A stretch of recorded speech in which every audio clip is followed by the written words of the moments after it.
आज के हमारे इस वीडियो में हम आपके लिए एक छोटी सी कहानी लेकर आई हूँ। एक बार की बात है, एक गुरुजी अपने शीर्ष को लेकर शहर जा रहे थे और चले जा रहे थे। चलते चलते शाम हो गई। गुरु शीर्ष ने सोचा कि क्यों ना कहीं थोड़ा देर रुक कर विश्राम किया जाए। थोड़ा आगे बढ़े तो बड़ा सा खेत दिखाई दिया, खाली खेत। उसके बीचों बीच एक मकान था। वहाँ पहुँचे, आवाज़ दी। उस मकान का मालिक बाहर आया। उससे कहा कि सबसे पहले तो पानी पीना चाहते हैं। पानी वानी पिलाया गया। उससे पूछा कि क्या ये खेत आपका है? उसने कहा कि हाँ, ये मेरा खेत है। उनसे पूछा कि परिवार में कौन कौन है? उस आदमी ने बताया कि बीवी है, माँ है, बच्चे हैं, 4 लोग हैं, सब खुश हैं। तो गुरु शीर्ष दोनों के दिमाग में एक सवाल था, तो दोनों ने पूछ लिया, ये जो खेत है ये तो खाली पड़ा है, तो तुम जिंदगी कैसे जीते हो? उस आदमी ने बताया कि मेरे पास एक भैंस है, वे दूध देती है, सब कुछ सही चल रहा है, कोई दिक्कत की बात नहीं है, हम खुश हैं। गुरु शीर्ष वहाँ रुके। उन्होंने कहा कि हम रुकना चाहते हैं, कल सुबह यहाँ से निकल जाएंगे। शहर जाना है, बहुत लंबा रास्ता है। कोई बात नहीं है, बहुत अच्छी बात है कि आप यहाँ रुके। रात्रि में दोनों विश्राम कर रहे थे, तो बीच रात्रि में गुरु ने सिर से कहा कि उठो, उस भैंस को वहाँ से लेकर आओ, खोलो और लेकर के चलते हैं, निकल लेते हैं। शीर्ष ने कहा कि गुरुजी, पूरी ज़िंदगी आपने मुझे सिखाया है कि चोरी नहीं करनी चाहिए, गलत बात है। आज आप मुझसे इतनी बड़ी पाप करवा रहे हैं। उसने कहा कि जो कह रहा हूँ वो करो। गुरु की बात थी तो शीर्ष को माननी ही पड़ी। भैंस को वहाँ से खोला और उसको लेकर के चल दिए। थोड़ा आगे बढ़े तो रात हुई। थोड़ी दूर ले जा कर के उसे छोड़ दिया। शहर पहुँच गए।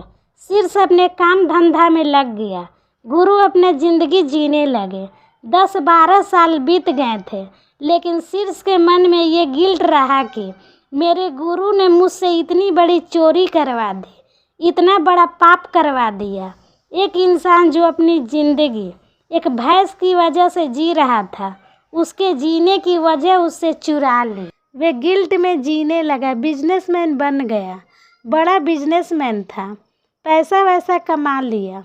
उसने सोचा क्यों ना इस पैसे का सही इस्तेमाल करता हूँ, उसकी मदद करता हूँ। इतने सालों के बाद में वापस उसी जगह पर पहुँचा, लेकिन उसे वे जगह कुछ अलग सी लगी। बड़ा शानदार सा बगीचा, बड़ा शानदार सा मकान, चारों तरफ खेत, फसल लहलहा रही है। सोचा कि वह आदमी तो चला गया होगा, उसकी तो ज़िंदगी बर्बाद हो गई होगी। हो सकता है वे खेत बेच करके किसी और से खेत बेचा और यहाँ पर शानदार अगले बंदे का बगीचा हो, तो उससे जाकर एड्रेस ले लेता हूँ, वहाँ जाकर के मदद करूँगा। तो अंदर पहुँचा तो देखा कि वहाँ वही आदमी बैठा है। उससे पूछा कि ये कमाल कैसे हुआ? उसने कहा क्या बताऊँ, गुरुजी के साथ आप उस दिन आए थे और बड़ी बुरी किस्मत रही। उसी रात को मेरी भैंस चोरी हो गई। भैंस चोरी होने के बाद में हमने सोचा सब कुछ लूट गया, ज़िंदगी बर्बाद हो गई, क्या करें? तो मैंने लकड़ी काट कर लकड़ी बेचनी शुरू करी। उसके बाद मैंने सोचा कि इससे तो ज़िंदगी यापन नहीं किया जा सकता। फिर थोड़ा पैसा इकट्ठा किया, खेत में बीज बोया, फसल उगाना शुरू किया, फिर और फसल उगाना शुरू किया। धीरे धीरे हमारी कमाई बढ़ने लगी। भैंस खरीद ली, बगीचा उगा लिया। वहाँ से हमारी ज़िंदगी बदल गई। अगर उस रात को भैंस चोरी नहीं होती तो हम वैसे ही ज़िंदगी जी रहे होते जैसे जी रहे थे। शीर्ष को वो बात याद आ गई कि गुरुजी उस रात भैंस चोरी करने को क्यों बोले थे। इंतज़ार करने वाले को उतना ही मिलता है जितना कोशिश करने वाले छोड़ देते हैं। तो दोस्तों, कैसी लगी आपको ये कहानी? हमें कमेंट बॉक्स में लिख कर ज़रूर भेजें। वीडियो पसंद आए तो चैनल को लाइक और सब्सक्राइब करना ना भूलें। वीडियो देखने के लिए धन्यवाद देती हूँ। खुश रहिए, मस्त रहिए, आपका दिन शुभ हो।